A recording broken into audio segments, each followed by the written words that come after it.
Good morning, everybody. I want to welcome you. Good morning, everybody. I want to welcome you to the May 27th, 2026 Community Advisory Committee meeting.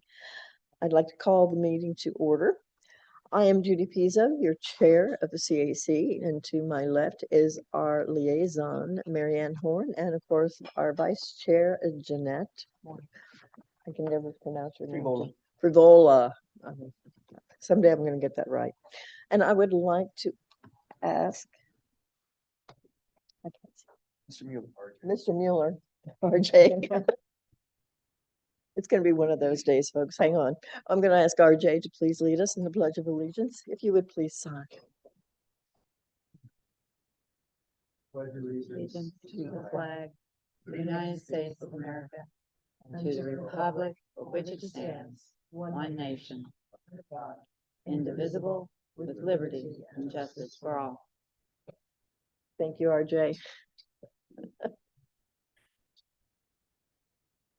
So I want to remind all members that this meeting and all future CAC meetings are held in person. It is important for members to be here so that we have a quorum. Members of the public are still able to participate virtually, and we encourage them to do so. I'd like to ask members to please turn on your microphone before speaking and deactivate it after your remarks. This will help to ensure that everyone is heard by those in the room and online. At the May board meeting, I shared with the board members our desire to have more updates from Lynx about their projects. And I told them about our continuing safety discussions and our interest in seeing additional work around e-bike and e-scooter safety, especially among students, where the staff has already begun a pilot program. At our last board meeting, we welcomed some new members, and we have two more with us today. First, we have Miss Gina Dole, who was recently appointed by the Metroplan Orlando Board. Ms. Dole, may I ask you to introduce yourself?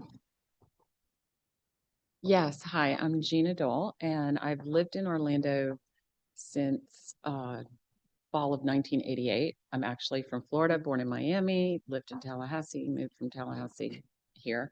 I've volunteered in different boards. I was on the Restoration Advisory Board when we closed down the Navy base. That was an interesting board to be on. Lots of reports, lots of engineering reports to review. So I'm really looking forward to volunteering here and working with this board. Thank you. And Mr. Jose Morales, who was appointed by Seminole County. Good morning, everyone. My name is Jose Morales. I lived in Seminole County with my family since 1999. My little bit of background about me is I started landscaping in Seminole County and then made my way into law enforcement. Now out of law enforcement, I'm in law school, and I work with a local law firm as an investigator, dealing mostly with product defects. And I hope to gain some more information about the transportation plans here in the Tri-County area, and hopefully add a little bit of input from my experiences. So thank you all. Thank you both and welcome on board. So now I will ask Ms. Mary Ann Horn to do our agenda review, please. Thank you, Madam Chair. At your places today, you have a combined report that shows off some of our major work over the past several months. This document does not have a back cover. You open it on one side to give an executive summary of the 2050 MTP, and on the other side is a report to the community that focuses a lot on our safety and technology as well as our outreach efforts. This capsulizes a lot of what we've done with Vision Zero and their annual report, which you recently heard about. And then in your agendas, there are links to both sides of this report in digital versions that have direct links in them, and also a video that summarizes the whole report for people who have only 2 minutes to spend finding out about our work. We have a product for them, so please share that one because we're hoping people will like it. Later in today's agenda, you will hear a presentation about our upcoming Transportation Improvement Program. That's our 5-year work plan, and about how we're going to be taking this information to the public.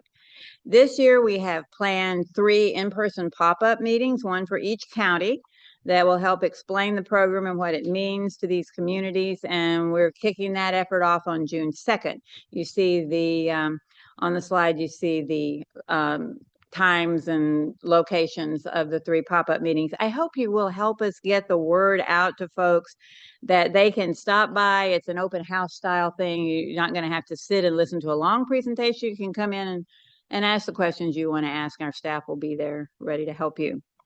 A reminder, although I said it last time, that our office will be closed on June 19th to observe Juneteenth. I also have a personal announcement to share. Today will be my last CAC meeting as your liaison, and that's because I will be retiring from Metro Plan Orlando on June 12th.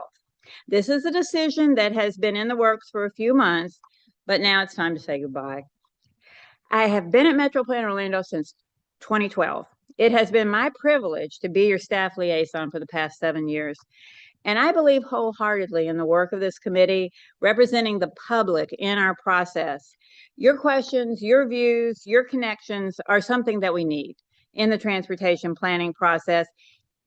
And those are things we really cannot obtain without your help. In the immediate future, Ms. Virginia Whittington, standing at the back of the room, you know Virginia. Everybody who's been around here 5 minutes knows Virginia. She will be your staff contact, along with the remarkable Ms. Rachel Frederick, whom you know very well. So you are in good hands. I do leave you in good hands. And thank you for everything that you have done and that you will continue to do for the organization. I appreciate it.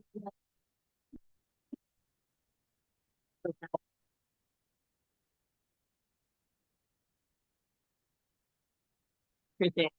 Well, I don't need to interrupt her and say, would everybody please thank this wonderful lady for everything that she has done for us and for the board. Thank you all. My pleasure. This brings us to our safety moment, presented by Mr. Mike Wilson about seat belts. Thank you, Mary Ann, and good morning, everyone. We've covered seatbelts before, but what I've discovered in some prior safety moments is that, interesting. Let's see, there we go. Was that what we've been seeing in recent years is a big drop in impaired driving crashes, alcohol and drugs. And so whenever we're looking at reductions in fatalities, we have to kind of keep that in mind because that's what's has been dropping our fatal crashes, which is a great thing. So how does that relate to seatbelt use? Well, what we're seeing is that overall unrestrained driver crashes are down by 13% if we compare the past 3 years to the years of 2016 through 2018. And unrestrained passengers down even more than half. And even better when we're talking about unrestrained passengers under 18, by over 70%. It's the impaired drivers where we're seeing the big drop in unrestrained drivers being killed. But the unimpaired drivers, as you see, are the only ones that went up. So it's great that people are not driving impaired, absolutely.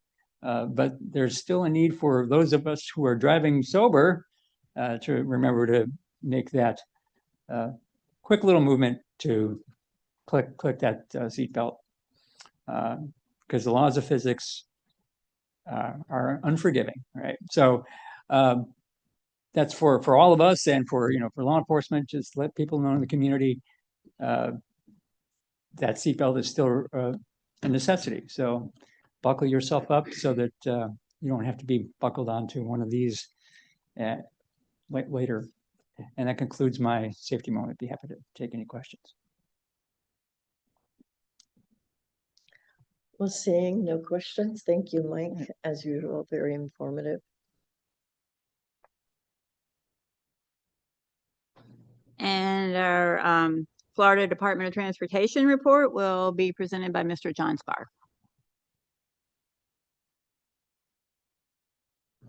Good morning, Madam Chair, CAC members. Thank you for the opportunity to provide you with some updates from across the district this morning. The Good morning, ma'am.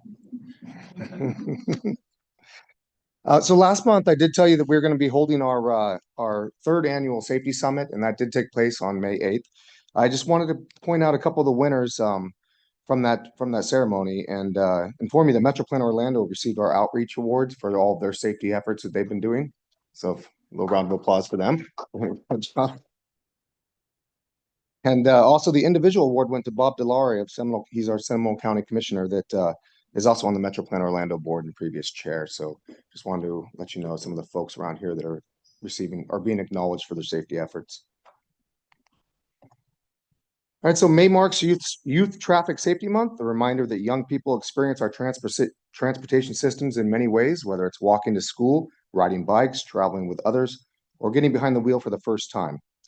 As daily routines change with the onset of summer, more young drivers end up on Florida roads, going to the beach, visiting friends, visiting family, or commuting to summer jobs. I just want to point out a few stats for you. As of January of this year in Florida, nearly 940,000 licensed drivers were between the ages of 15 and 19 years old, and that represents 1 out of every 20 drivers. And why this matters, teens and young drivers are more susceptible to certain risks and risky behaviors while driving. Distractions such as phones and passengers or additional passengers speeding and not wearing their seatbelt, as Mike just pointed out, are all behaviors that contribute to crashes. And according to the National Highway Traffic Safety Administration, teen drivers are more than twice as likely to engage in 1 or more potential risky behaviors while driving with one teenage peer than while driving alone. Additional research shows that the risk of fatal crashes goes up in direct relation to the number of teenagers in a car with a teenage driver. So one more stat for you. In 2005, Florida teen drivers were involved in 8.5% of the total fatalities and 11.5% of the crashes. Your full construction report is in the general information packet of your agenda, but I just like to call out a few projects that are starting or that have already started. These 2 have started in the past month. So that's State Road 423 from Kingswood Drive to Addison Street. I apologize. That one's always hard for me to say. This project will construct pedestrian safety improvements along State Road 423 from Kingswood Drive to Addison Street. Intersection improvements include new crosswalks, updated pedestrian signals, and yield to pedestrian signs at the Kingswood Drive and Addison Street. The first directional median west of Addison Street will be closed, and a new traffic signal will replace the existing directional median near the McDonald's and R&R Tire Express entrance at Lee Road Shopping Center. The new intersection will also be equipped with crosswalks, pedestrian signals, and yield to pedestrian signs, and the roadway will be repaved as needed to accommodate new pavement markings. And the last project I'll call out is Sand Lake Road, also known as State Road 482, from Orange Blossom Trail to South Orange Avenue. The purpose of this project will be to resurface Sand Lake Road to rehabilitate and restore the asphalt pavement. Project limits are from East Orange Blossom Trail to South Orange Avenue in Orange County. And that concludes my project updates for this morning. And thank you for your attention. Any questions? That concludes my update. Yes, we do. But before I jump over to the question, in the previous Metro Plan board meeting, the District 5 Secretary Tyler had done a presentation. And in part of that presentation, there was the discussion of the Advanced air what you mobility. call them, the flying on Advanced air mobility, yes. I would love to see that presented to the group here, if that was possible, that portion of it, because it was very informative, and that has been on our radar. It is I'll see what we can do, or if we can get a wrap down to discuss that. In the case that no one is available for advanced air mobility, also the board is on YouTube if they want to watch that presentation, just as a secondary. Yeah, but I will send out the link if you can. Yes, That would will be do. great. Absolutely. Okay, and I do see I do see a question, Mr. O'Hanlon. Thank you, sir. Quick update on the express lanes that went down to Champions Gate. Are they completed? Let me reach out to I'm not sure. I don't have the latest update on that, but the express lanes to Champions Gate, you said? Let me get the latest information on that for you. Okay, and if they are completed, how has that improved the traffic flow in that area that was beyond horrendous? Okay, so some of just the additional updated data on like traffic. Okay. Yeah. How about an update on the truck stops that you guys are working on? So all are definitely moving along. As you know, we have the Volusia sites as well as our Orange County sites and everything on down. I've not heard anything that's impeding their progress. I know that from my group, the PD&E group, we've passed that on into design now. So they are in the design process. If you're looking for something more specific on a site, I can ask the PM for like a specific site, or is it just a general update on the sites all the sites? Well, I'm just back from the truck convention out in Las Vegas. Mhm. And electric trucks are gonna be, they're already here, Mhm. but lots of them are gonna be here by the end of next year.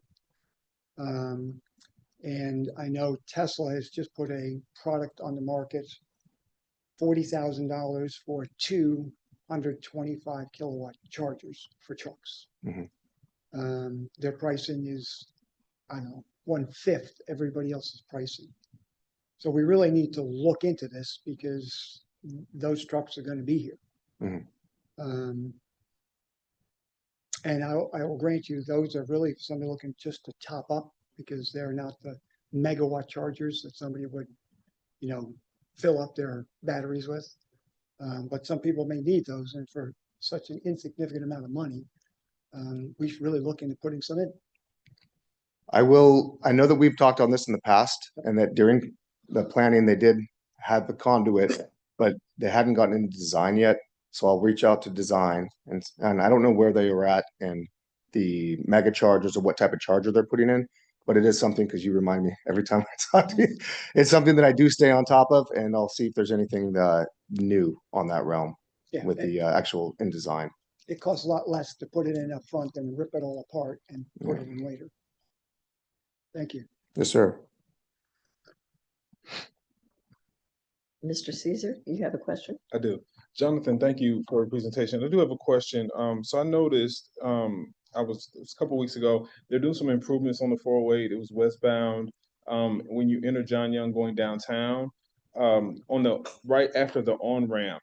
So I was traveling, it was probably about 9 o'clock at night, so it was dark, and there wasn't a lot of yield space when you entered off the ramp onto the 408, and there's kind of a curve there. So I was wondering, in the planning phases, before they do any improvements, control, whatever that was, I don't know if it was an overnight project, is there some type of a survey that's done or that kind of gives you, make sure that it's safe when you're entering those on ramps at that time with the flow of traffic? It really was kind of dangerous because they had the right lane blocked off, which was usually the lane that you merge into. So just kind of getting an idea of what that looks like. So just I'm kind of unsure on what you're at. So during development or during design, you're asking if during Yeah, during or the even construction. if it's an upgrade, is there any type of do they take consideration for traffic flow when they're doing improvements on the 408 or I-4 to that matter when it wasn't really peak time, but there was still Mhm. heavy traffic, and it just seemed like it was a dangerous situation getting onto the on-ramp at that stop. Again, that's kind of where the 408 curves around when you're entering downtown. Mhm. And again, it was just kind of, you were playing like Russian roulette trying to get into traffic with cars getting on the on-ramp at John Young. So my question was kind of twofold.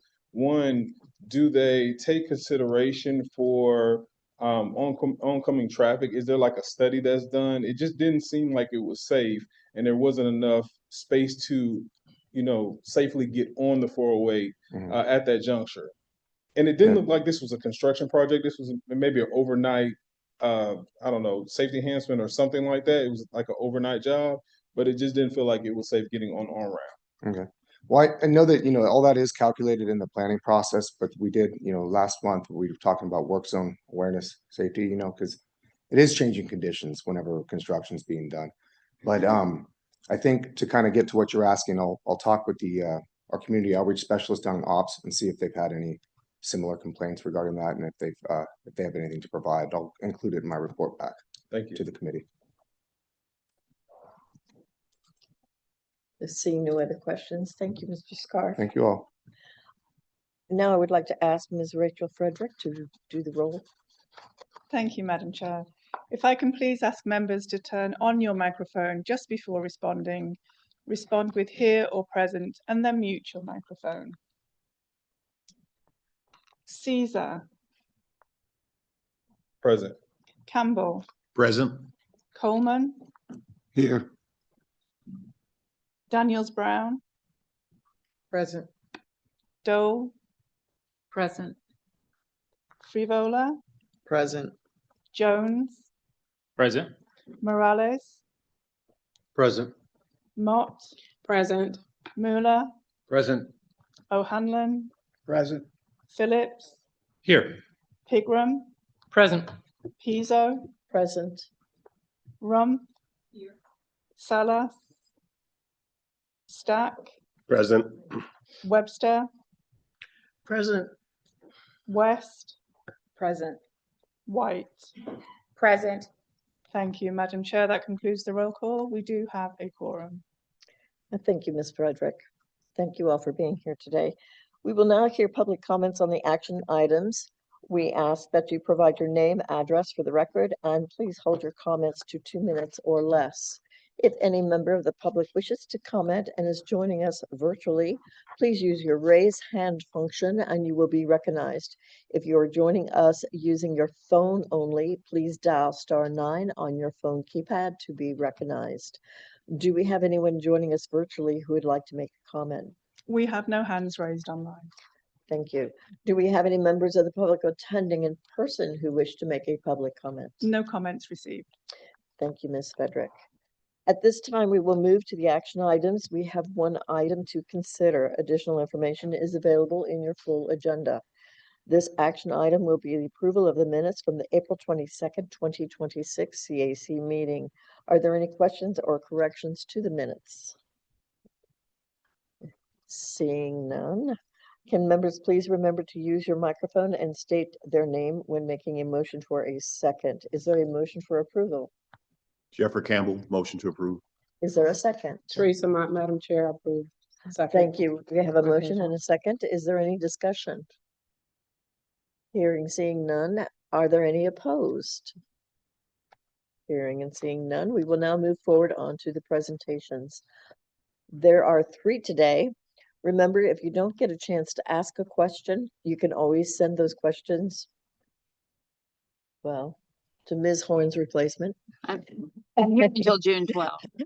Or until June 12th, you can send to Ms. Horn or to Rachel, Ms. Frederick, and they will be forwarded on to us. Our first presenter is Ms. Natalie Barber. How do I pronounce it? We'll look at the draft of Transportation Improvement Program. The floor is yours. Thank you, Madam Chair and committee members.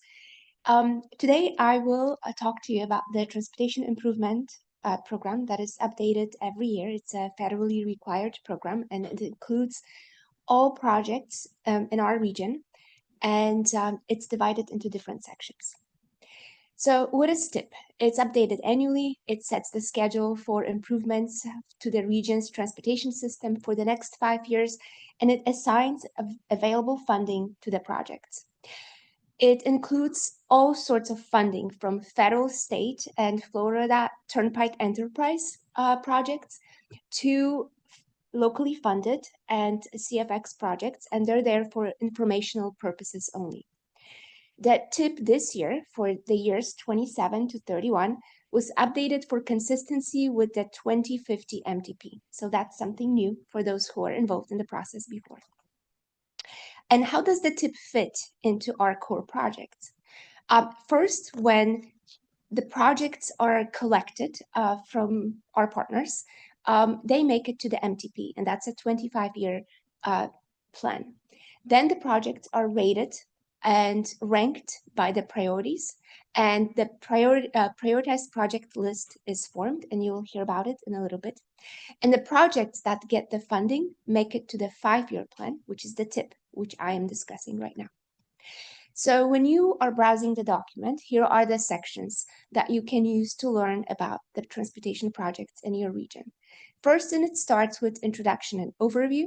Then we have a list of regionally significant projects and financial summary by fund category. There are 10 main project listing sections, followed by abbreviation, acronym guide, and then references to the adopted priority list, and the report ends with the system performance report. The first section is the Interstate National Highway System projects, and those are your projects on different interstate highway systems, strategic intermodal systems, and freight networks. The project types you will find in these sections include moving Florida forward interchange improvements and capacity improvements. The total value of this section is 1.5 billion, and it's 30 projects. The next one is the State Highway System projects that covers a very wide variety of topics and projects, from capacity improvements to ITS improvement, urban corridor improvements, and it's 118 projects for 1 billion in funding. Metro Plan Orlando contributions are to 7 projects, and it's approximately $50 million in funding. For aviation projects, this is probably the most self-explanatory section that covers projects located at 3 airports in Orlando, Stanford, and Kissimmee. And it's 14 projects of 236 million in funding. The urban corridor improvement projects include all the projects that are related to urban corridors and of the state highway system. They cover improvements to the bicycle and pedestrian safety, and it's 12 projects for 82 million. Metro Plan Orlando contributes to 11 of them for 46 million in funding. Active transportation projects, bicycle and pedestrian projects that aim to improve safety and mobility of non-motorized modes, as well as local and regional trails. And that's 10 projects for 64 million. Metro Plan Orlando contributes to 9 of them for nearly half the funding, so 32 million.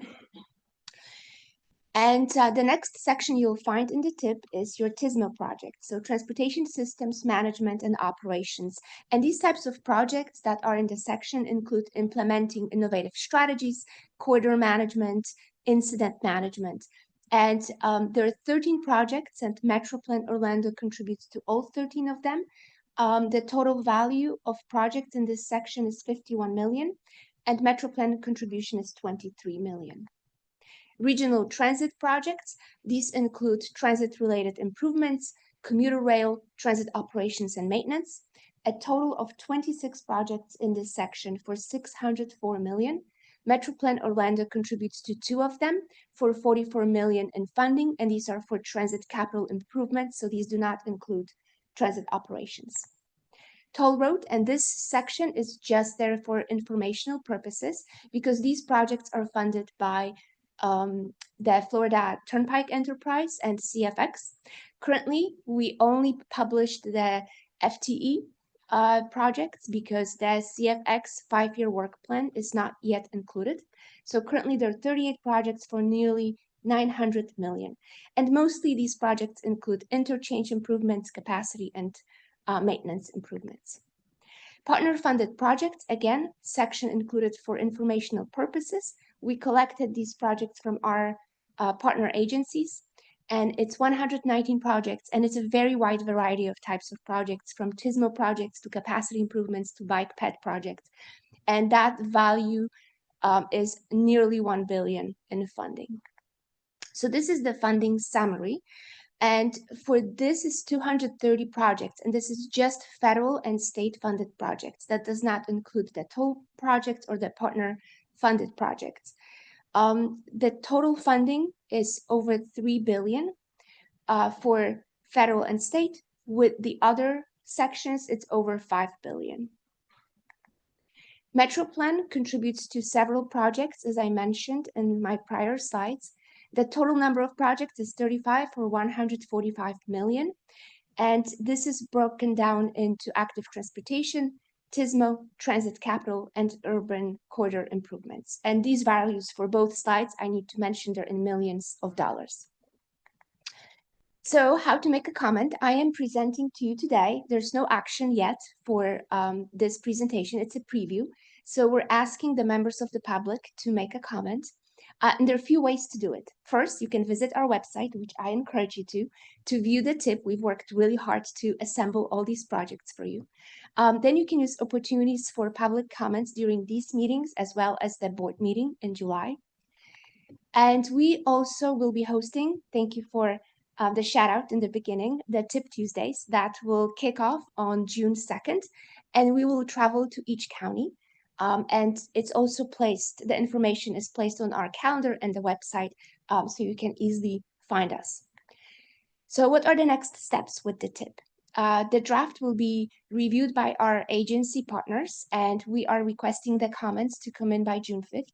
The public comments are requested by July 8th, excuse me, and that's when the board will vote on the approval of the transportation improvement program. So we'll be busy doing public outreach events and collecting these comments, and we'll share these comments with the board. Thank you. I'll be happy to take questions. Thank you. And we do have a question from Mr. O'Hanlon. You're gonna just get my standard answer again. In order not to do a roll call vote when this thing comes up, I will vote for it, even though I am adamantly against it. There's nothing in here for about how our society is about to change over the next few years. Driverless cars are gonna be everywhere. And I will tell you that I have no idea how these cyber cabs were gonna survive with no steering wheels or anything. Because if you wanted to park it in some strange place or something, how do you get the car to do it with no steering wheel? Well, I was expecting my car to have that software this morning. It's probably delayed till next week. Yeah, I almost can't even believe it myself. All I say is, hey, Grok, take that second parking spot on the right. I don't need a steering wheel. I don't need anything. Actually, I need no controls in the car. I just need to know where I want to go. And that vehicle goes there. The cost of these vehicles is less than gasoline vehicles. And then once these are optimized within the next, I don't know, year, we're going to have mini 10, 20 passenger electric buses, driverless, all over the place. That costs probably 1/10 what our current mass transit calls for. So this is all going to get changed, and it's going to happen because economics always rules. You're not going to pay $1 for a fare when you can pay 10 cents. So somehow none of this stuff gets in here, but that's okay. It's going to happen. Like I said before, like I've done for the past couple of years, I will vote for it so we don't force a roll call vote. But anyway, I'd like to see some of the stuff in here. Thank you so much for that. Thank you, Mr. O'Hanlon. Ms. Pervola. So I'll bring it up now, but I'll probably bring it up in general comments again. I know there's some issues. I see travel transportation for the train industry, which highly includes Brightline. And I don't really know where those numbers are integrating. And I know there's a huge issue going on with Brightline. So I believe that that is a topic that needs to be brought up immediately, because, and how we are within the different metro plans working together, because it's such a long stretch of travel that we are trying to deal with, and it's really on the table as to whether it's going to exist or not, and that's a problem. So I think this is a good time to bring it up. I would have brought it up during general comment, but I think we really need to start spearheading that in some direction. Thank you. My colleague will take that question. Yeah. Hi, everyone. My name is Sarah Larson. I'm a transportation planner with Metro Plan Orlando. And so regarding Brightline, Brightline is a privately funded business. We don't have access to their finances or anything. That's probably why it's not included here in the tip. There are instances where Brightline has partnered with public agencies, like FDOT for the PD&E for the Sunshine Corridor connecting Sunrail to the airport. But Brightline in itself is a private company. And that way, for that reason, it's not included in the tip. I understand that completely. But right now they're trying to look at avenues to try to be able to fund it publicly. Right. And so I think that if that sort of engagement is going to happen, we need to, once again, be proactive and try to figure out how we're going to sell that to this community, because I have a feeling there's some sort of a tax coming with it. And so, at least in the Orlando area, obviously there's a lot of stretch of railway all the way down to Miami. And we really need to figure out how that's going to interact, because that's a biggest question out in the community, is the chatter about that right now. Right. So, because Brightline is private, they can't levy a tax, they can't tax us. They can ask for assistance, but the thing is, we have so little funds related to transit. Most of that is eaten up by links, and then there's still some left over that can go to Sunrail. So we're not really the tree that should be barking up, so to speak. If they wanted to, I'm not going to wax philosophical about the things that Brightline could do to, fund their industry. So, I would say we're always happy to be conveners and partners, but we're not their purse. Thank you, Ms. Larson. Mr. Phillips. So as I'm looking over this 458 page document, do you guys have like a glossary of some terms of what some of these numbers mean, particularly as you get to like the specific projects? There's a lot of different numbers, some kind of basic understanding of like how you calculate the historic cost, 5-year total cost, and like what some of those terminology would mean. Is there in this? I haven't seen like a glossary or data dictionary that defines how you calculated these. Is that available, or can you like send that to me as I kind of peruse and do some reading to solve my insomnia over the next week or so? Thank you for the question. Sure. So that to answer it, the historical costs are all the costs that are that the projects took prior to the year before the TIP begins. So that would be prior to 2027, fiscal year 2027. And the future costs are estimated cost of the project past 31, so 32 onwards. And these are the most accurate project costs that include different phases of the project. And so how they're calculated, is that your question? That was one question. My broader question was, Yes. As I go through this and have questions about it, I just don't know if you've defined some of these in this documentation, Yes. or if that's something that I can reach out to you about. Yes, the Appendix A has a list of acronyms, and all the in the appendix you can find all the other information how to browse the document. And in the beginning, I believe in the first chapter, page 10. Yep. Thank you. There's also an explanation how the funding is accounted. So this year, there's also indirect funding in these numbers. That's something new that wasn't available in the past. Thank you. Okay, my turn now. Yes. On the heels of Mr. O'Hanlon's comment, looking at the big pie chart with 45% of it going to basically roads, we are changing, and we're changing rapidly. As the question I had addressed to Mr. Scarf about the presentation that the District 5's DOT presented to Metroplan Orlando a few weeks back, we're going to be seeing flying vehicles. And somebody on the board had mentioned that currently it's like $10 a mile or something like that. Well, supply and demand, you're going to see more, and that cost is going to come down, and things are going to get really crazy around here. We have to stop thinking roads, and you're the messenger, I recognize that. But we really do have to stop thinking about roads and widening roads and looking at those alternatives that are quickly coming to our neighborhoods. Mr. Phillips, did you have an additional question, or you were done? Okay. Thank you for a good presentation. That was more of a comment on my part.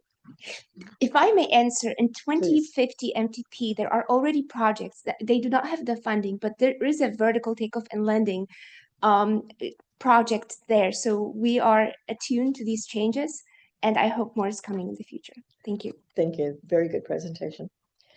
Next, we have Mr. Slade Downs to present the draft prioritized project list. Mr. Downs, please proceed. Thank you, Madam Chair. Good morning, everyone. Like you just mentioned, I'm Slade Downs. I'm one of our transportation planners and be walking you through our prioritized project list update. So a bit of background on the prioritized project list, the PPL. It serves as kind of a bridge between two of our core products. So the Metropolitan Transportation Plan, the MTP, is our 2050 plan. It's our kind of broadest horizon. That's where all of our kind of scenarios and research are done. The Transportation Improvement Program, Natalia just gave you a whole rundown on it, so I won't, go over that ground again. But I bring those two up because the prioritized project list is the bridge between those two plans. So where the TIP covers 5 years of programmed funded projects and project phases, the PPL looks at the 10 years following. It consists of prioritized projects that have not received funding. And it's kind of like an on-deck circle almost, not to mix metaphors, bridge, on-deck circle. But it, helps our partners know, hey, these projects are coming down the line. We need to make sure we have our staff resources, our funding match, XYZ, all the ducks in a row so that when the money becomes available, can hit the ground running with those projects. So a bit about the approach and considerations in the PPL development. Like I mentioned, it's consistent with the 2050 MTP, where we've established those needs, cost feasibility, cost forecasts. It is a performance-based process and prioritization process that is well documented in the PPL if you are interested in looking into the ins and outs of that. But long and short of it is our end goal is to advance high quality transportation projects in the region. And this is one of our tools to do that. So we update the PPL every year, but this year it's gone under a bit of a deeper refresh. That way it aligns with the newly adopted 2050 MTP.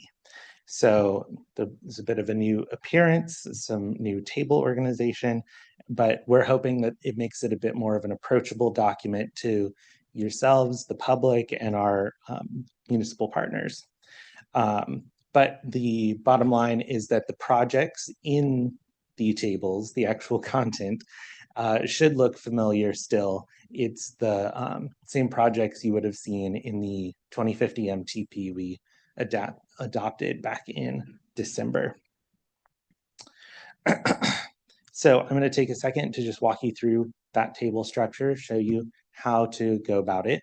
So this is when you're actually reading the PPL, this is what it looks like. First up, you've got the rank where it falls on the prioritized in the priority list. So looking at this first one, it's rank number 1. Next, you've got the roadway name. In this case, it's Central Avenue Phase 1. And then it's followed by the financial information tracking number and our own internal MTP identification number. Next, you've got the project limits.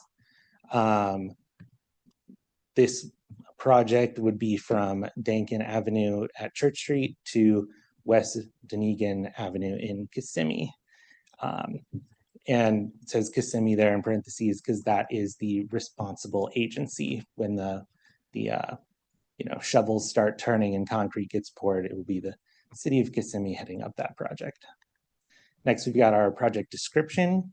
This, just as it sounds, it tells you what's actually going on with this project. So with this one, it includes transit stops, crosswalks, things of that nature. Next, we've got our phase request column. So the items, this is where the different project phases are shown. So Here, maintain PE, maintain ROW. That means that the funding that has already been programmed, we're asking to maintain it for design, maintain the right-of-way funding. And then underneath that, program CST, program CEI. That means we're asking for money to be programmed for construction, money to be programmed for the engineering and inspection phases. And then finally, the actual costs associated with those maintain and program requests. So that is what you will see actually in the tables of the PPL. And this is a flowchart of the different funding programs, the different lists you will see those tables in. This is the same kind of structure that the tip is laid out in. It's to try and make it a bit more easy to access between the two plans. Again, we're trying to make it a little more accessible and easy to use. So now I'll go ahead and walk you through really quick each of these lists so that you, again, can see what's in the actual plan itself. So first up, we've got our interstates and strategic intermodal system projects. This includes our Moving Florida Forward projects, Interstate I-4, express lanes on I-4, Beyond the Ultimate projects, that sort of thing. And also notably our truck parking so that we can keep addressing that freight pinch point along I-4.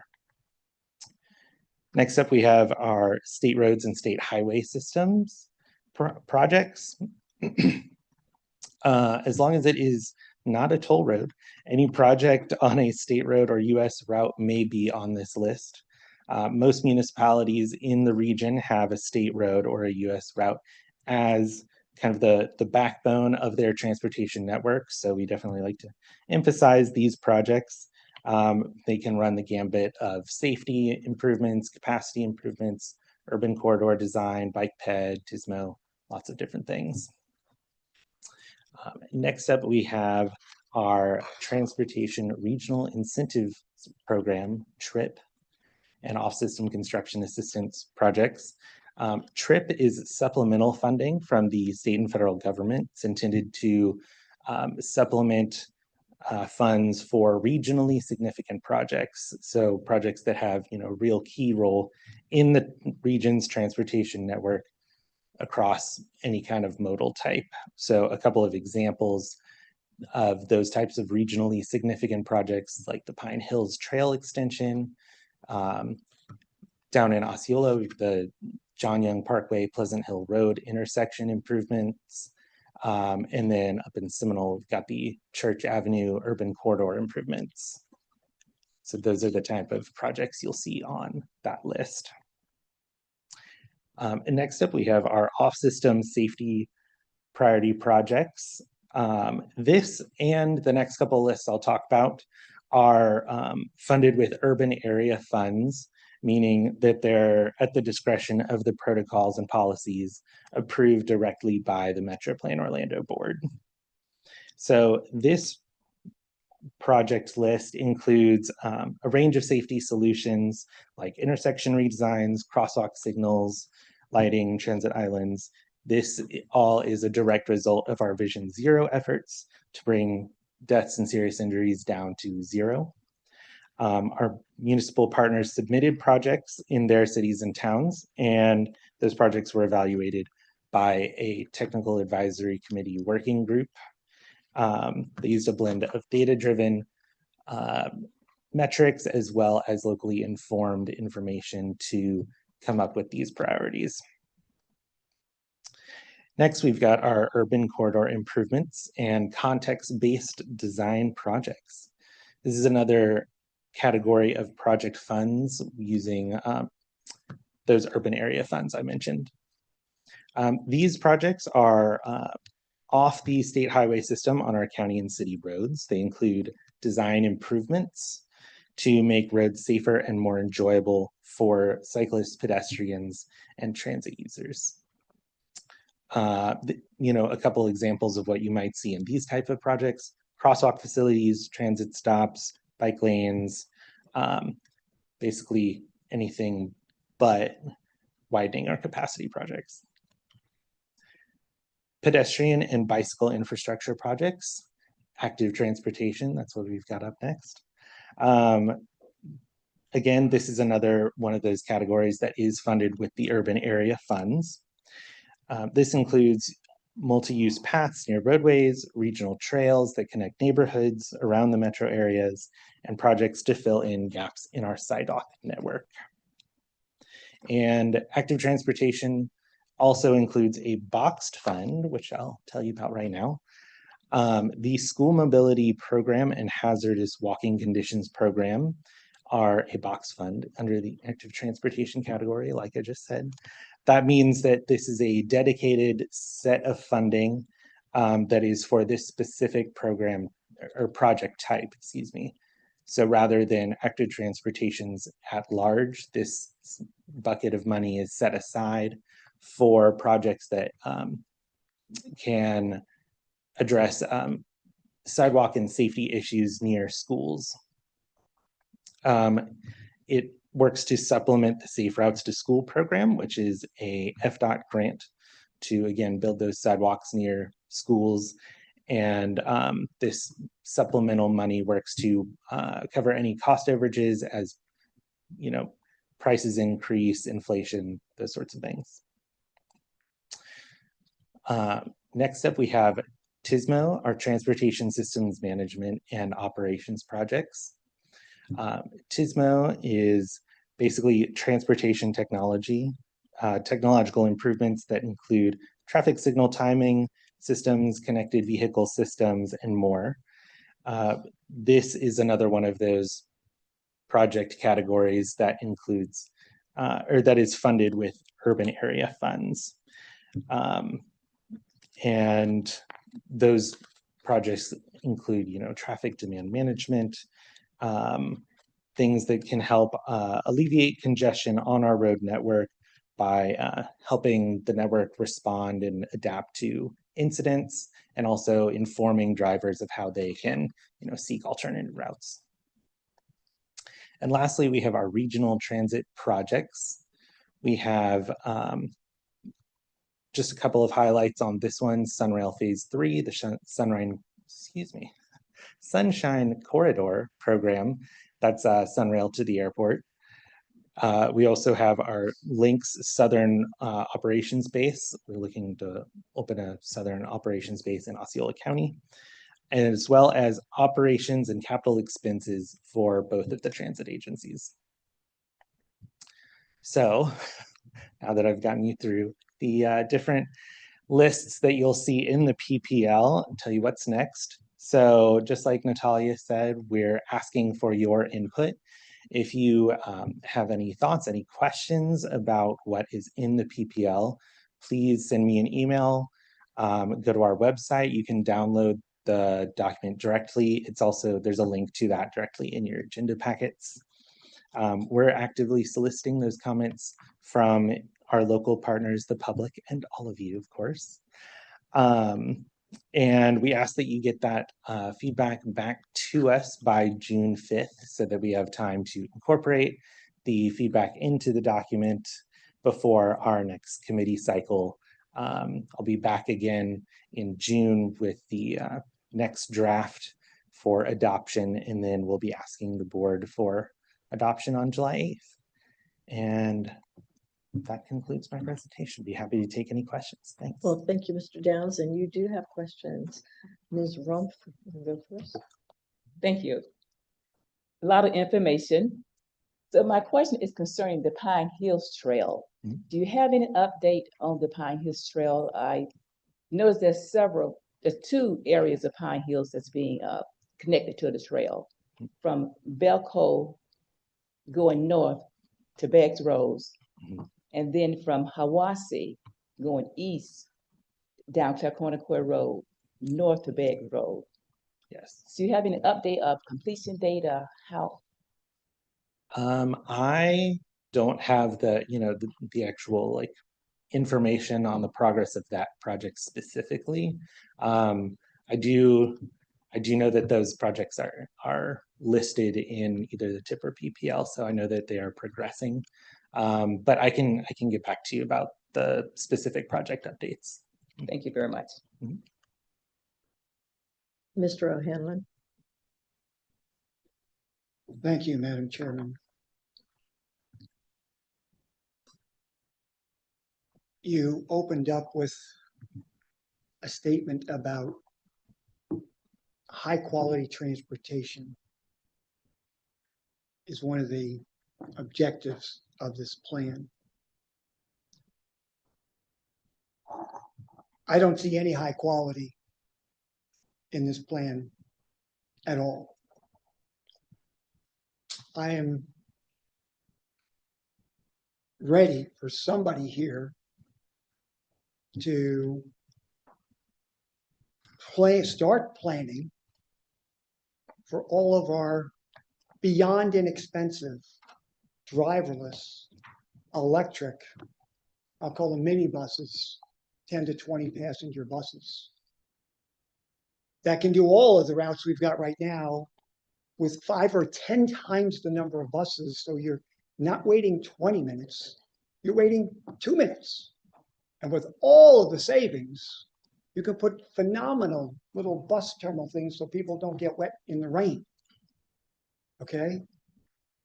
This is max 2.5 years out, right? It should be in our TIP, let alone the MTP. See, nothing. When are we going to start getting into the future? The future's already here, right? I can't believe what my car can do. I just tell it to take me somewhere and it takes me. Okay? And these buses are on fixed routes. It's simplest programming alive. This is all coming here.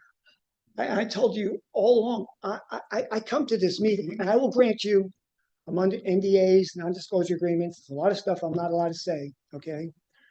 But I'm here to move us forward. I want Central Florida to be at least average with everybody else. I really want us to be ahead of everybody else. Mr. And O'Hanlon, we're basically just heading down the drain. you have a question or a statement? Yeah, I would like to see something in here about electric driverless minibuses and how we will plan, because you talk about having the monies out there, plan to have the monies available so when we can buy them, we can install them. And I'd also like to see money in here, or, and I know this sounds ridiculous, but they're going to put boring tunnels in South Florida, which is underwater. And if they can do that there, we can put tunnels underground here too to take care of a lot of the super congested places for better transportation. And yeah, maybe somebody here should call Tesla and try and partner with them to be one of the first people to kick off these driverless electric buses. I'd really like to be ahead of everybody else, not behind them. Thank you. Thank you, Mr. O'Hanlon. Mr. Coleman. Thank you, Madam Chair. Good morning, sir. I'm sorry, but I missed the information about the Bacon Ave project in Kissimmee, and I was wondering if you could go back to that slide. I can do more research on my own later, but I would just like to get a glimpse of it now. Sure. Thank you. Yeah, this is the example one. This is this is actually the beginning of our urban corridor improvements and context-based design projects. That is, I believe, the 4th list. Let me double check. But you'll be able to take a look at that. It is our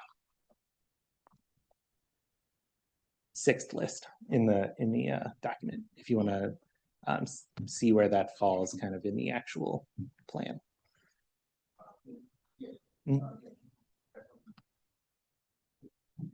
a little lost. You said the 6th list. I'm trying to see it on here. Yeah, So if you give me a second. I thought I was pretty smart. Sorry. It is, if you start on page 34, that'll probably, that's a little clearer way of putting it. Yes, sir. All right. It's at the beginning of this. Teamwork on the committee. Love it. Thank you, sir. I got it. Sure thing. Okay, Ms. Mott. Thank you, Madam Chairman. Great presentation. Thank you so much. And I want you to know I appreciate all the hard work that you guys put in this and everything you do. And I understand we're at a point where you're working with what we have right now. So I do appreciate that. In one of your previous slides, you mentioned roads that are regionally significant. I like to, and the examples you gave were like Pine Hills, John Young Road, and Church Street. Can you share some insight as to what are the determining variables that constitute regionally structural, please? Yeah, so as far as the exact Regionally significant? Yeah, What it was? Yeah, so when we're talking about the TRIP program, this is a state-funded program. Hi, I'm Taylor Laurent, MetroPlan Orlando, for our new members. So this is our request from MetroPlan Orlando for additional state funding to be able to supplement these projects and move them forward. So any project that we have within our region that goes into multiple counties would provide significant benefits based on the individual projects. Information, those improvement types, is included on that request list to the state. Okay. Thank you. That concludes my question, Madam Chairman. Okay, thank you, Thank Mr. you. Mueller. Just an observation and I guess a suggestion. So on these slides, I keep seeing bicycle. I don't see too many bicycles anymore. They're all motorized vehicles. So, I mean, we need to change that terminology. It just is like 1900s or something, maybe, so maybe bring this up to, today's level and call them motorized vehicles, because I'll tell you, there's scooters, there's everything on the road. You see it, you know what I'm talking about. So thank you. Thanks. Mr. Pedgren and then Ms. Dole. I was wondering if you could help me or the rest of the team understand how do things move or fall off the prioritized project list. So like I think about the light rail line here that we were one vote away from building. $600 million project, daily ridership of 104,000 people every day. And we had a election, commissioners changed, and then all of a sudden the project was done. So I'm wondering, for a system that would have served 75% local people, 25% tourists, 100,000 people a day, it seems like it would still be a priority, even though at a point it wasn't funded, but it's anywhere on our priority list. So like how do we protect the transportation needs from political headwinds if this is truly a prioritized need list? So I would say I hear what you're saying for sure, about protecting the longevity of these projects. I will say a lot of those type of projects are listed in the 2050 MTP as a here is what is possible based on the research. It is political will is very much a reality in this process, but we aim to do the research and show based on the data what we think is feasible based on the different projects and the different projected funds available. So Sarah, if you want to do okay. always good to have backup. I hear what you're saying. I sympathize, but based on our research, this is what we see as feasible over this time span. Ms. Dole. Thank you, Mr. Downs. That was a really great presentation. On one of the slides, you mentioned safety education, and I was just wondering, what did that entail? So yes, does that entail? Safety education can include outreach materials for those different safety initiatives like 20 is Plenty and our Vision Zero program. working with what are some solid examples? Vision Zero program is the best example. Okay, all right, thanks. Yeah, our different our different ways of trying to reach out to the public and also new users of the transportation network, teenagers, kids who are riding e-scooters, trying to make sure, you know, if you try and tackle habits early on, they're, you know, can turn into more firmly cemented behaviors of safety, that sort of thing. What vehicles do you use to do this safety education? The reason I ask is this is the first time I've heard of Vision Zero, and I live about 5 miles from here. Okay. So I was just more wondering, you know, how are we getting it to the public? How are we getting it to the kids? Because it seems that safety at this point, we've put in all kinds of safety measures throughout. And I do drive all over this county almost every day. And I've seen people hit on bikes because they run out in the middle of traffic. I see people crossing. There's been times when I've been like, oh my gosh, you know, if anybody drives downtown, and I just feel like we're not educating people more on the safety issues. And I just wonder, that was in the plan. That's why I wondered what vehicles and, you know, how are you getting the word out? Yeah, for sure. I see Marianne raising her hand. Thanks, Gina. Yeah, the Vision Zero takes a lot of layers. We have had a lot of media coverage and we're continuing to get more. We have a task force that includes people from all over the region. They're helping spread the word. We have tables at events and things like this, so we encounter people incidentally in that way. But we are continuing to build this thing out in such a way that all of our different partners, the counties and the cities and so forth, have their own Vision Zero operations. And some of those projects and safety demonstrations are starting to be done. And so that's probably our best advertising, if you will, as those get to be done.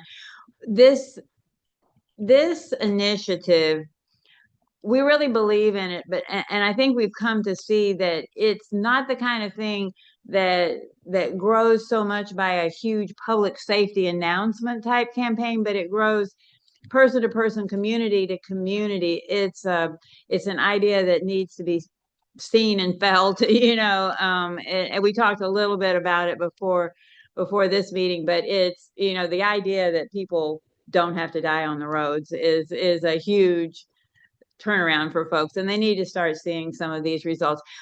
Our data dashboards have been extremely popular, and people talking about safety in all kinds of contexts are starting to use our data to help support that. So we hope that they say they got it from our Vision Zero research, but they may not. But anyway, as long as the word is getting out there about how we can make our system safer, we're going to keep pushing. And so it's, yeah, it doesn't look like a lot of things. I did a presentation on this recently, and I said it's not a campaign, it's a way of life. It's a change of opinion. It's deeper. Yeah, it's a mindset. Thanks. Okay, Ms. Fragola, and that'll be the last question. Thank you. Thank you for your presentation. It's good and it's informative. And I think listening to everyone and piggybacking off of Mr. Pigram, I think that the consensus is, and I'll give you an example, we're looking into the world of the Jetsons, for lack of better terms. We're ahead of the stream on that one, but we're having issues with transportation, with something that moves the tourists in and out of this town, from one town to another. So we're on one hand, we're going out to the future for some things, but on the other hand, we're not. And it is integrated. And as a board of community members and citizens, whatever you may want to call it, we speak on behalf of a big volume of folks. And so, and we're not elected, we're here because we care and we want to see the dynamics change, and we want to leave things better for our children and grandchildren in the future. And so I agree with him. I don't think you know, with officials coming in and out, there's so much drastic change. And so I think this board, or MetroPlan Orlando at least, should be consistent in always sending the message for the future and not just picking and choosing. Because at the end of the day, MetroPlan is who's going to set things in stone. The elected officials are going to constantly come in and out. We're going to constantly come in and out. But the message that you're sending as an entity is the one that should stay there consistently. For sure. Thank you, Slade. As a little bit of a response, so MetroPlan Orlando does. That is our purpose and our vision, to create that long-term vision for our partners throughout the region and maintain that and work towards it together. So that all starts in our 2050 Metropolitan Transportation Plan, where it has those long-term rail transit vision needs, where it has the look aheads to the future of transportation modes that exist today and are coming tomorrow. So we do maintain that. As things change, the world changes, we make adjustments to that plan, but not whole-scale changes, which is why you can look back at our 2045 to 2035, 2040. Every 5 years, we make those little tweaks and adjustments. So we still maintain that long-term vision, but adjust it for what we're seeing in the changes now. So very minor changes. So as we look to implementing those in the prioritized project list, that's a shortened version of the 2050 MTP, the first 10 years. So you're not looking at 400 projects all at one time saying we all have to do them now together. That's too much. So the prioritized project list is the first 10 years, copied and pasted from that MTP to what we need to implement on a day-to-day basis. And as they get programmed, they show up in that transportation improvement program, the TIP, those 5-year budget documents. So that's how we're seeing that whole cycle and maintaining it as we move forward. Thank you. Thank you, Mr. Downs, and your support group. Very well done, and some very, very good questions and good dialogue here. Finally, Mr. Michael Leo from Florida Turnpike Enterprise will share some information about upcoming projects and public meetings. Mr. Leo, you have the podium. First off, I want to thank you for having us in today. My name is Mike Leo. I'm a GEC Turnpike project manager, and I'll be presenting on projects in 2 different counties today. The first is a bundle of projects at the Orlando South Interchange in Orange County, and the second is a turnpike widening project from milepost 242 to 243.5, which includes improvements at the US 192 interchange in Osceola County. So for the first projects, the bundle, those improvements are at Consulate Drive, US 441, and La Quinta Drive, in Gills Drive as well, in Orange County. So the design phase of this project began in the 3rd quarter of last year, and it included a reevaluation of a PD&E study, which was originally completed in 2021. The public information meeting is scheduled for June 16th and June 18th of this year. Public hearing scheduled for December. Right-of-way acquisition is expected to begin the 4th quarter of 2026, and construction letting is scheduled for the 1st quarter of 2028. Let me go back one. Oh, there we go. That schedule is subject to change, but be assured that throughout the project development, we will continue public engagement with local stakeholders. So before covering the projects that are actually currently in design, I want to briefly cover some background. And this is on a timer that's going automatically, so I'm going to keep backing up. But the Orlando South Interchange is at the intersection of Florida's Turnpike and State Road 528, or the Beachline Expressway. It was originally constructed in 1964 to provide access to Orange Blossom Trail from the Turnpike. It's been modified over the years to meet the changing needs of the area and users, and now includes a connection to the Beachline Expressway. That is shown there as the current configuration. So we know that there's operational improvements from this configuration, including the location of the interchange, as well as the volume and characteristics of traffic. And it's just going to go automatically. I'm going to keep backing up. So recognizing the need for improvements, the Turnpike Enterprise completed a PD&E study for the Orlando South Ultimate Interchange, which was completed again, like I said, in 2021. It was a large It was a large-scale study which covered about 3.5 miles along the turnpike and about 4 miles along 528. The preferred alternative identified in the PD&E included improvements at the main interchange, which is shown there, as well as reliever interchanges at 2 different locations. One interchange, known as the Voltaire interchange, was located just east of Florida Mall, and the second reliever would be down at Taft Vineland. The main purpose of these interchanges, skip to the next one. So when you look at the combination of all these different projects with the lever interchange as well as the improvements to the main interchange, there was direct connect ramps, AET, all electronic tolling. In order to provide all of these improvements, the total cost would be about $1 billion. So looking just at the Voltaire interchange alone, this was a project that was identified, again, just east of the Florida Mall. It was recommended in the PD&E study. But due to the complexity of this location, right-of-way impacts, the Turnpike engaged in a feasibility study.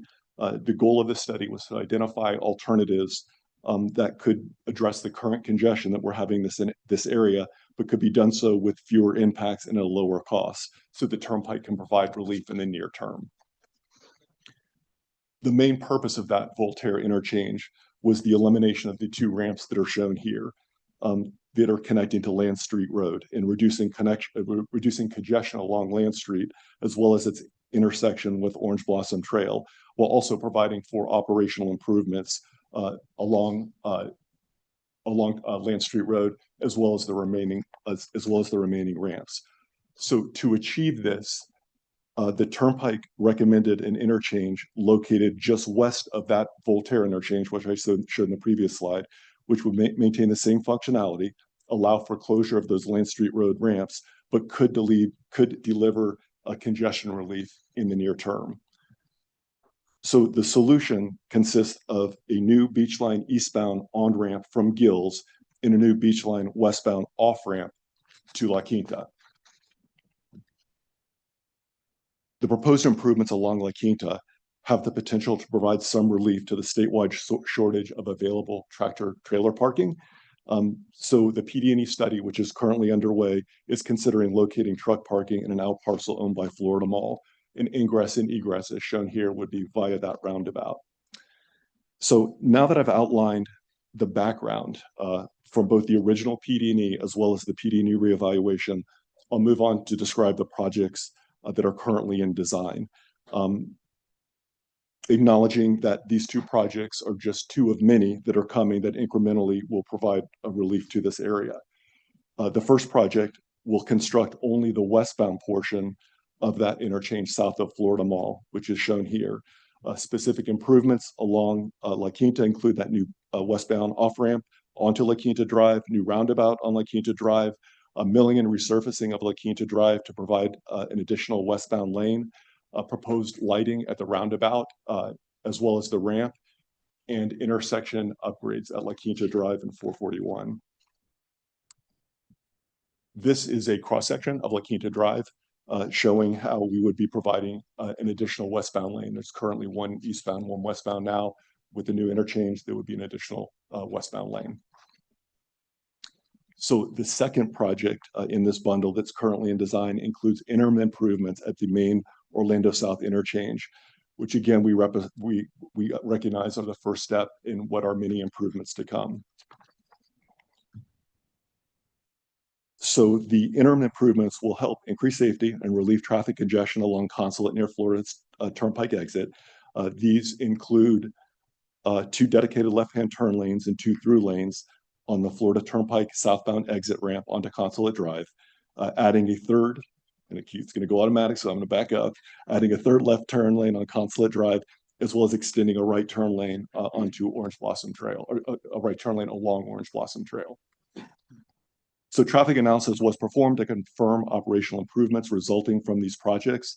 Under the build condition, there's an overall 9% reduction in cumulative intersection delays along OBT from Sand Lake to Taft Vineland. In addition to intersection performance, corridor travel times were evaluated for the 2035 PM peak, and the analysis indicates improvements on both Orange Blossom Trail and 528. Any question on the bundled projects at Orlando South? Okay. Can we keep our questions and comments direct to the point, and I'll do my best as well. Mr. O'Hanlon. What are those two projects going to cost?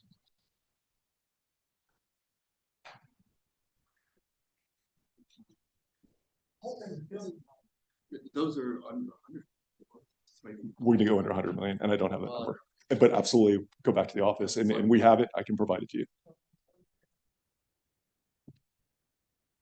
These projects are scheduled to go to construction 2028. Oh, great. Yeah.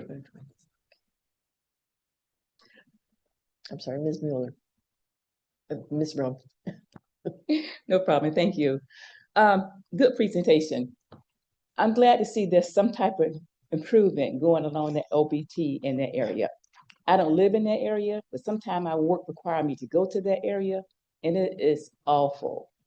Especially there's a train going down through Taft, the backside of that area, and it's just hard to get out. So kudos to for taking a look at this and doing some type of improvement in that area.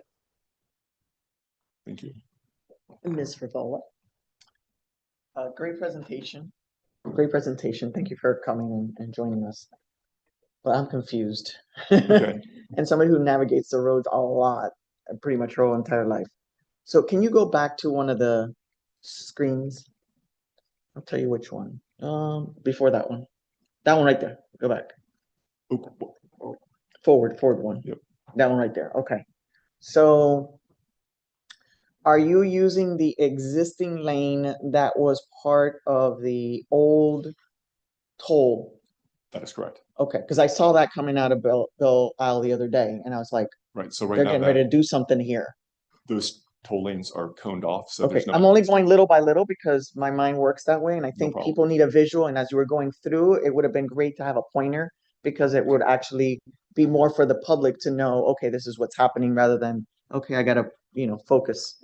So when they get off there at that roundabout, right? Correct. So right now, All those buildings are coming down, right? Those motels that. So right now, La Quinta Drive, the improvements are shown on top of the existing La Quinta Drive in this graphic. So La Quinta Drive right now ends in what is a cul-de-sac. And that roundabout is located approximately where the existing cul-de-sac is. Okay. So the new ramp goes through those toll lanes, as you mentioned, and connects to essentially where the existing. Okay, now I'm visually seeing this. Right. So then once it goes through there, are these there I guess hotels that were there that are like vacant, are they going to be not there anymore? As a result of this project, there's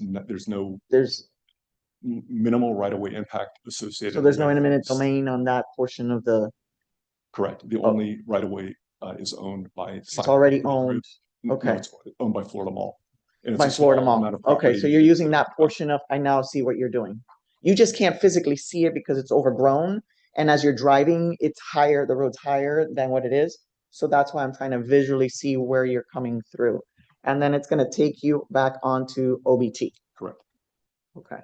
So that'll alleviate that chaos that backs up at 5 o'clock where everybody's trying to loop to get back on to go out that way. Okay. Correct. I'm only walking you through what a driver's looking at.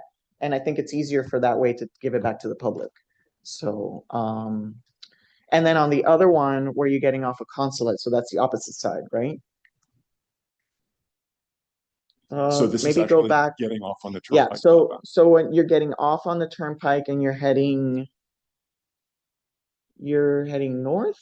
I'm not clicking. No, I'm sorry. You're going south. Okay, you're going south, and you're getting off a Consulate, which is a relatively newer exit in the scheme of things on the turnpike.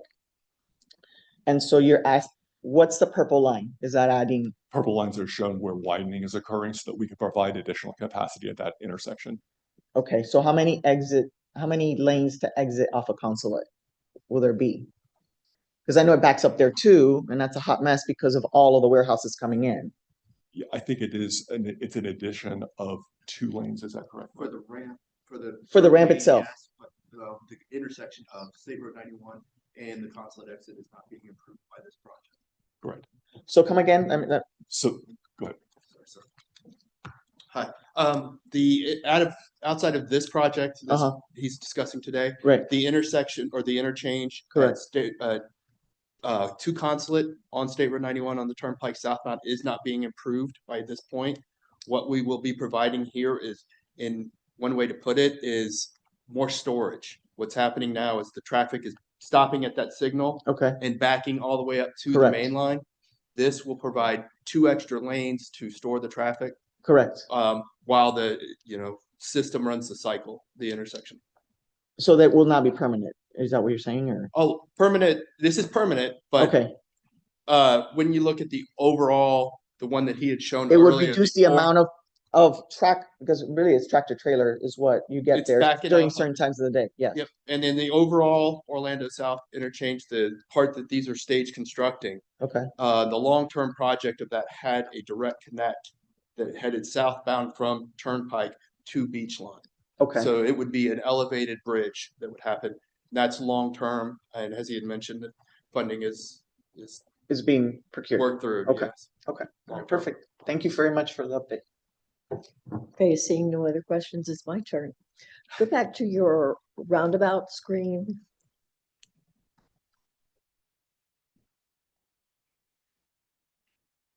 Okay.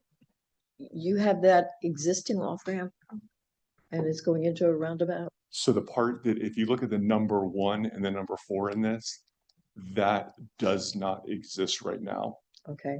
So that will be the westbound connection going back onto the beach line westbound. Okay, from a safety concern, and I love roundabouts, I do.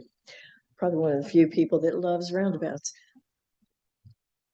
Is there enough distance from those who are coming in hot off of the beach line, which forever for me is going to be the B line? I'm sorry, Florida girl here. Is there enough distance for safety for folks to realize they are slowing down for that roundabout? Okay, so that has been a topic of conversation, and there are certain design techniques that are used as you approach a roundabout. Rumble strips or something? It's actually successively tighter curves that require vehicles to slow down to approach. And that's one way speed control is going to be handled, is through the curvature as you approach the roundabout. Okay. But the overall length from where they'll be exiting to that roundabout is sufficient for deceleration, approaching the series of curves that ultimately will slow them down as they enter the roundabout. So I love how roundabouts do tend to slow folks down, but I was just concerned. And then the traffic volume, that would be sufficient. This ramp is sufficient for the traffic volume you anticipate in this area. Traffic You don't planning need to widen it. occurred in advance of this design to confirm that we had provided the correct number of lanes. Okay, and then going to the truck parking, I believe that's to the Okay, I think this east backwards. of that. Yeah, there we go. The previous slide. I'm sorry. Right, that was where I was going with this. You're gonna have these semis coming in and going into the truck parking lot area. This will be for overnight parking for these trucks? Okay, so on the truck So parking. that's two questions, I guess. And Is it there's 2 safe enough components. to maneuver, and then is it overnight parking? Yes, there's enough room to maneuver. The geometry of the roundabout was designed to accommodate ingress and egress of trucks. But for clarity, the truck parking is, I mentioned there was 2 things happening, design and PD&E reevaluation. The truck parking is part of only the PD&E reevaluation, so that is not currently in design. We've done enough preliminary design to sort of clear the property through the PD&E process. So if the design or the funding comes later to construct it, we'd be ready to go and have the area cleared in terms of PD&E. So that's not part of the And current for design. some of my newbies on the board, PD&E is your planning, design. An environment, right? So it's the process that would occur before design began. And so no design yet, just the preliminary design and engineering associated with the truck parking. Okay, and I think that covered everything.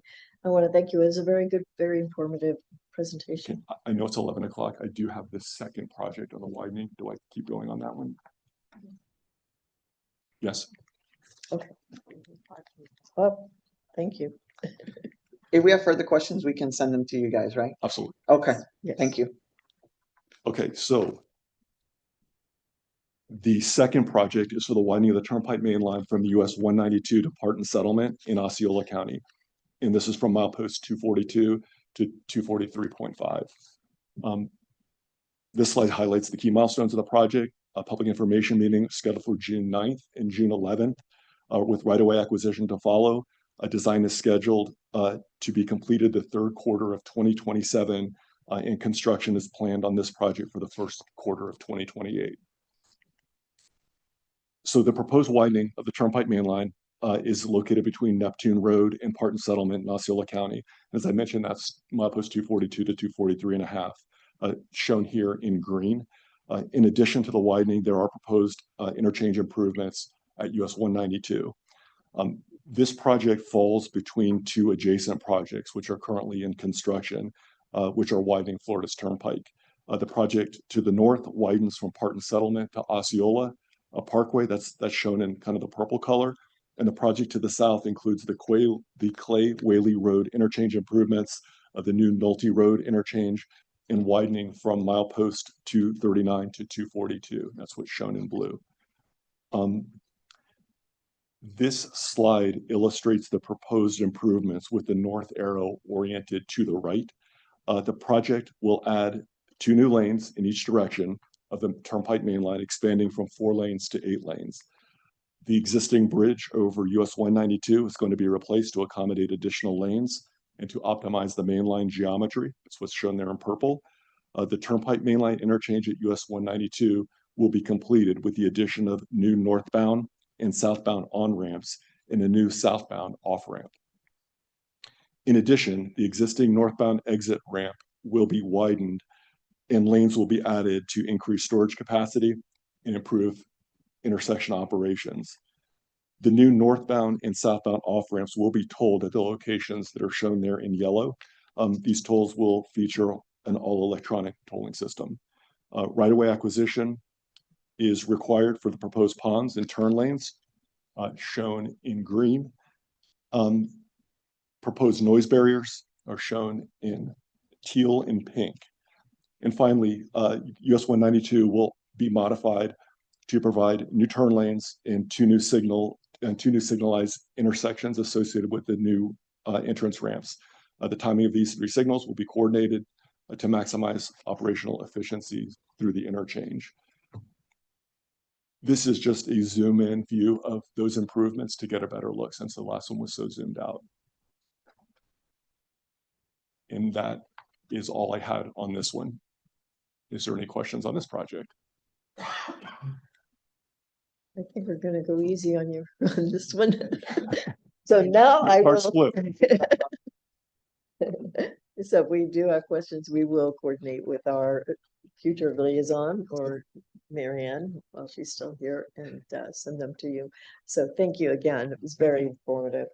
So that concludes our presentations. There are several items for consideration under general information and upcoming meetings. Our next CAC meeting will be June 24th.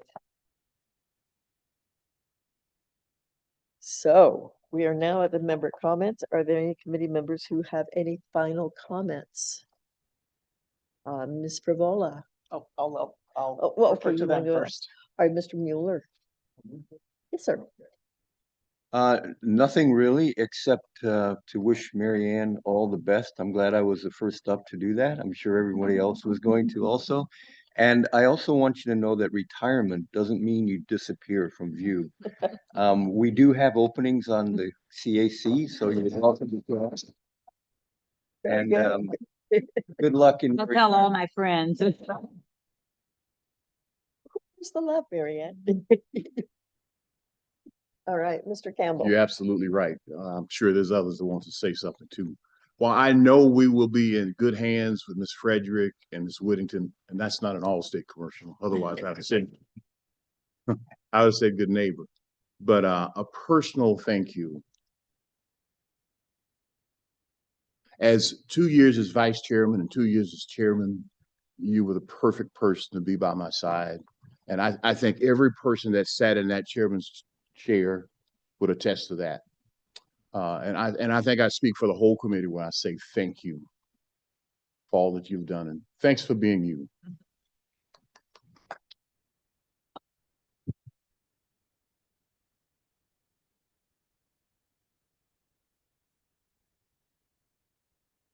We need to really think about, and we need to send our thoughts and prayers to Colton Ramsberg's family for the loss of his life. I think that we in this room as a body have been spearheading trying to get things done prior to this tragedy. I know I've spoken before and I said the only way things are going to change is through, sadly, death. And it's very sad, the entire situation that happened. I hope that we continue to spearhead on behalf of his name, and continue to do the work that we've been doing. And I thank Mike. I know he's not in the room here right now, but he did really spearhead a lot of these things. And I hope we continue to send the message out and work with our partners and our elected officials to continue to move and try to change the dynamics of what's happening to folks who are on these electric vehicles, so that we can continue to have a Vision Zero outlook in this county. And on that note, I want to thank Marianne for everything that she's done. I've been here, I think, almost 2 years already, and it's been really, at least for me, it's been very life-changing and therapeutical because as you know, I was in law enforcement, so I know what it is to see tragedy and to give tragedy to others. And so this has been more of my therapy to be able to give back to the community. And I thank Marianne for allowing me the opportunity to work with her, and good luck. And listen, I'm retired and I'm here, so there's no excuses.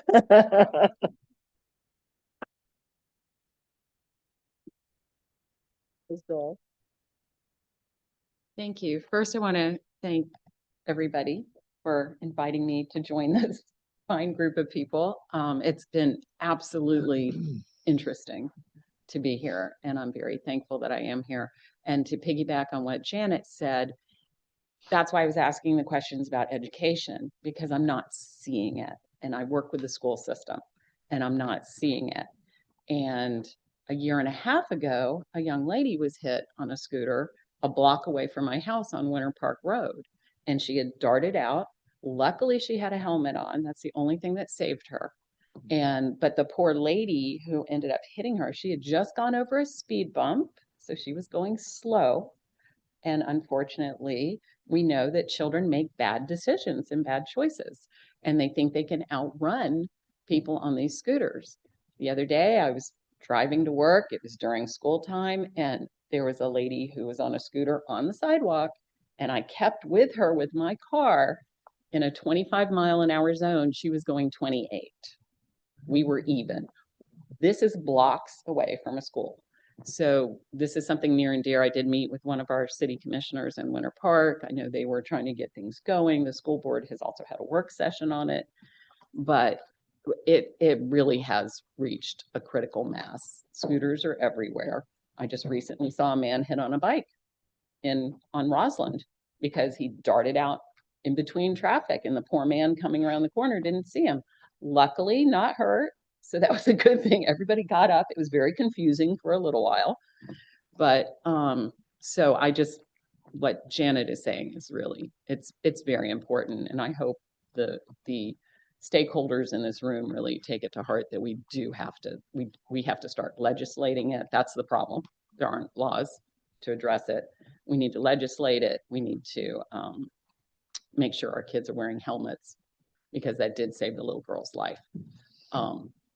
And so I just want to encourage this committee or this group to continue to push that forward. And I'm thankful now that I know about the zero, what is it? The zero Vision. Zero vision. Thank you. I've got to learn that word. So that's something I'll be speaking about. And I know I'm going to take that back to my organization and find out how we can partner more with this organization and getting the word out to kids, because they are kids. They're going to make bad decisions. Thank you. I think we all have similar reasons, similar stories as to why we are here. But Ms. Virginia, is there anything that you would like to close us out with? Or actually, we can't close out yet. Can't Can- close out yet. You'll have No, to can I hold you adjourn for a at moment? certain, I'm gonna do public comments first. Yes, I have to do my little dialogue here, so bear with me. I'll talk really fast. This brings us to the second opportunity for public comments. Comments heard at this point in the meeting are more general in nature and similar to the first comments may be made in person or online. Members of the public joining us virtually who wish to speak will use the raise hand feature on the Zoom screen. If attending if attending by phone, you can hit *9 to raise your hand and request to be recognized. When you're called, staff will unmute your microphone and will ask you to state your name, contact information for the record. Is there anyone online wishing to speak, Ms. Rachel? We have no hands raised online. Thank you. Is there anyone from the public wishing to speak in person? No comments received. Well, thank you. If there's no further business, before I adjourn this meeting, I'm turning this over to Ms. Virginia. Well, thank you so very much, Madam Chair and members. Most oftentimes when you see me standing here, I'm either talking about legislative items or sunshine law. But on this morning, it is bittersweet for me to join you all in our congratulations to Mary Ann in her decision to enter the next chapter of her life called retirement. Mary Ann has been with Metro Plan Orlando for 15 years. And you heard her say earlier, 7 of those have been providing staff liaison to you, the Community Advisory Committee. And we have been incredibly fortunate to have her on the Metro Plan Orlando team. Outside of this forum, she is also our public information manager, and she serves on our amazing communications team who are responsible for bringing back so many accolades and awards to Metro Plan Orlando through association and affiliation with the Florida Public Relations Association and some other professional organizations. And it is because of the incredible talent in Mary Ann Horn. And we have been so fortunate and just want to take a moment to pause and say thank you to her. Now, this is her last day with you, but it's not her last day with us. And we are not by any way, shape, or form rushing her out. But since we had some of her closest friends here, we wanted to invite you all to stay afterwards. And thank you so much for not spoiling the surprise. Stay for brunch as we will continue the celebration. We do have a quick message for Mary Ann. We have a slide presentation, and then Gary Hutman is going to come in and make some remarks. And then we will have Mary Ann to lead our line into the other room where she has been such a social butterfly today. I never knew how much she was moving throughout the office until we're trying to surprise her with something. But I want to say thank you to her team, Leilani, Giselle, Rachel, and Lisa for helping to pull this off today as we say thank you and congratulations to Mary Ann.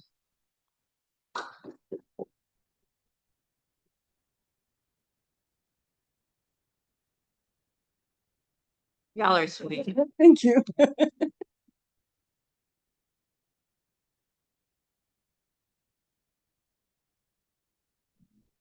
Yeah, I'm waiting for you. Okay.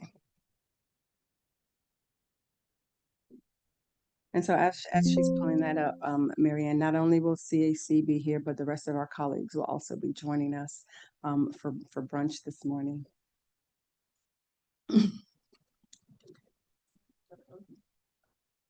Oh no. Here we go.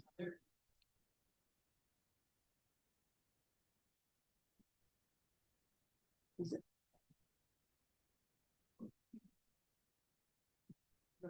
Okay. Is it on auto? Yeah.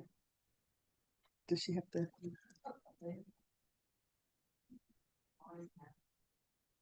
I know. So this is just some of the times and things that we've had and shared together over the years.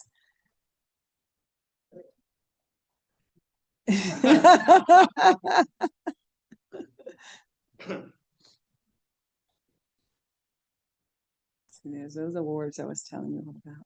Still receiving those.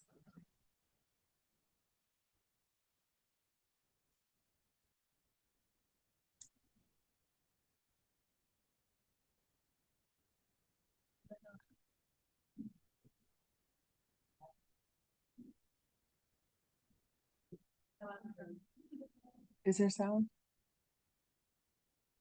Oh, no, there's no sound. We just have to hear the music in our heads. But as you see. Hey mom, happy retirement. Woot woot. I love you so much.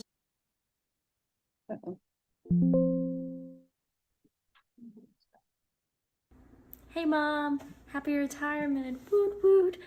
I love you so much. I wish I could be there with you, but obviously can't. I wish I could be there with you, but obviously can't. But I'm sending you good energy and wish I was there to celebrate. I love you so much and have an amazing day. Woo!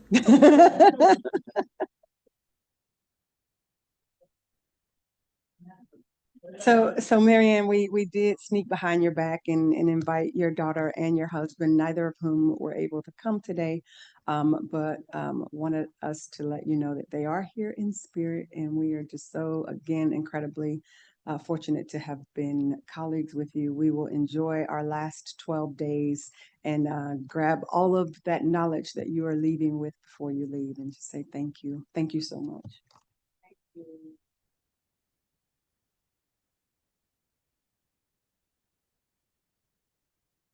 Gary was supposed to come in. He may be still watching, but if you don't mind, if you will lead the line to go into the other room. Madam Chair, if you don't mind adjourning the meeting. Meeting adjourned, she said. All right, so we can stop. And if you will come around this way, Marianne.